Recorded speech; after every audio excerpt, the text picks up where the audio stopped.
Greetings and welcome. There is quite a lot of tensions that continue to happen right in South African politics. The politics in South Africa is not yet cooled down as we continue to see the EFF and other parties that have not joined the government of national unity pushing so hard and putting demands on this new government. The EFF has started to push for post-matric qualifications, and this has become a thorn in the flesh right for the DA.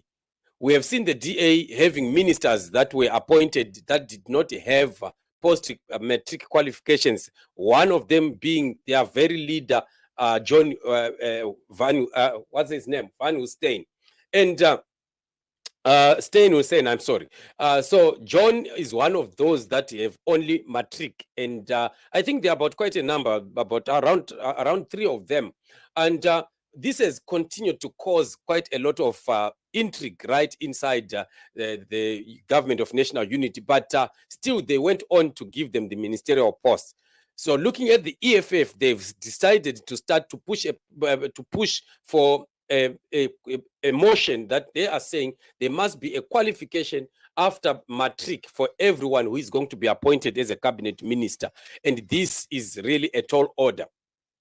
I still remember when we looked at the EFF, there was still a time that Julius Malema was being mocked, that he was not educated and things like that.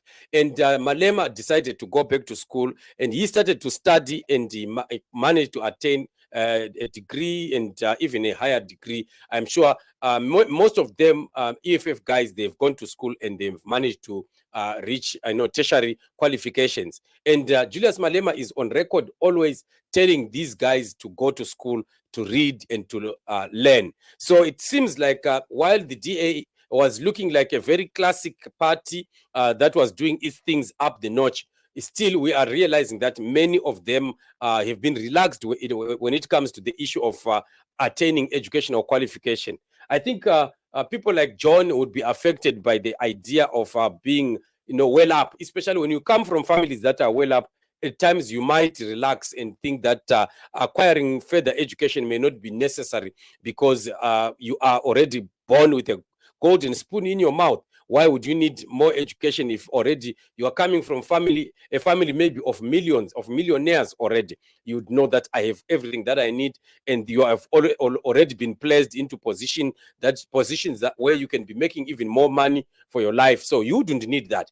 But not knowing that eventually you might end up in politics, and then politics will start to demand such kind of qualifications. So it's something that they may not have seen coming, but the EFF is beginning to move that motion right in parliament. So we don't know how far it is going to go. But if the MK would also come in and support that motion, it might end up being a very, very serious problem for especially the DA, who happen to have quite a number of ministers who are found wanting on that very aspect. So it still remains quite a busy, fight that we are seeing happening in the parliament. The tensions that are happening in parliament. Last time we were seeing Cyril Ramaphosa calling for the EFF leader Julius Malema that he needed Malema to come and sit down with him so they can have a man-to-man talk over what he alleged to be some insults that were said by the CIC over his life and his father and things like that.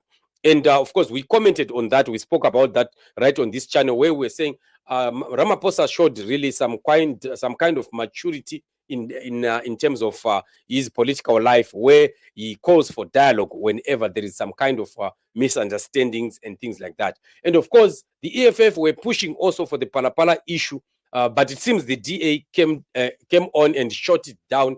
The DA found themselves saying that they are not going to be supporting the motion to, go on or impeach the president over the issue of the Palapala. But the EFF are not yet satisfied. They still continue to maintain that issue really needed to be addressed. But we don't know how far that is going to go. The MK and the EFF remain outside the government of national unity, and we've seen in the provinces and the metros quite a lot of noises that were happening where they were trying to formulate governments. And the ANC at one point standing ground, especially in Johannesburg, there was quite a lot that was happening. The fights are still on even up to this day, where the mayor who is supposed to be a black mayor, ANC mayor, is being chased, is being pushed out and things like that. And they're saying the DA is the one that is causing this. They don't want to see a black young mayor, things like that. But these are just fights that are happening outside. But at national level, really right inside the parliament, there's quite a lot of pushing and shoving.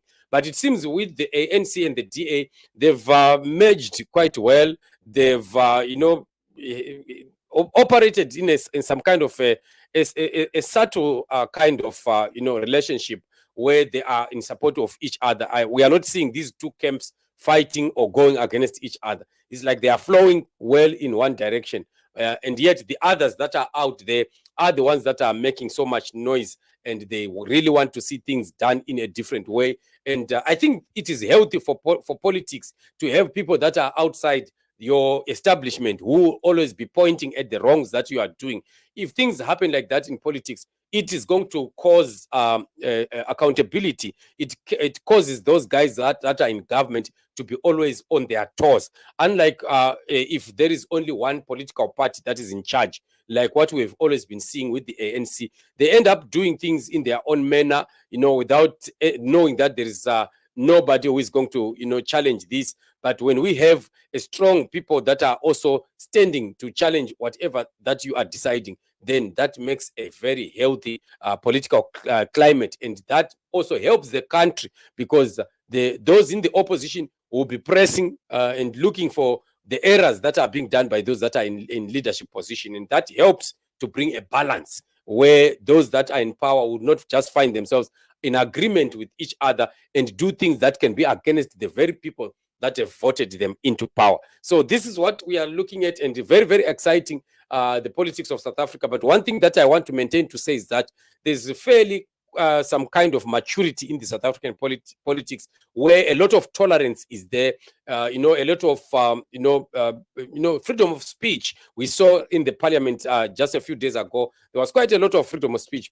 Parliamentarians free to criticize, to speak against somebody, to point out the failures of other individuals, not even mincing the words, and that maybe they are talking about the president. They would speak clearly about that. We still remember Chirwa, the EFF one, speaking so strongly against President Ramaphosa and all his failures, indicating them, pointing them one after the other. And that is very healthy kind of politician of politics that would groom politicians to tolerate each other, to work together, to know that we can be together and work towards one goal, and still differ, but still not fight, but differ in a very peaceful and mature way. And we say kudos to such kind of politicians and politics. Otherwise, this is just an update of what is happening right in the Parliament of South Africa, just to give you an update. Thank you so much for joining me on this show. Continue to subscribe to this channel, like and share if you have not done so. We will be giving you more and more updates. You are blessed.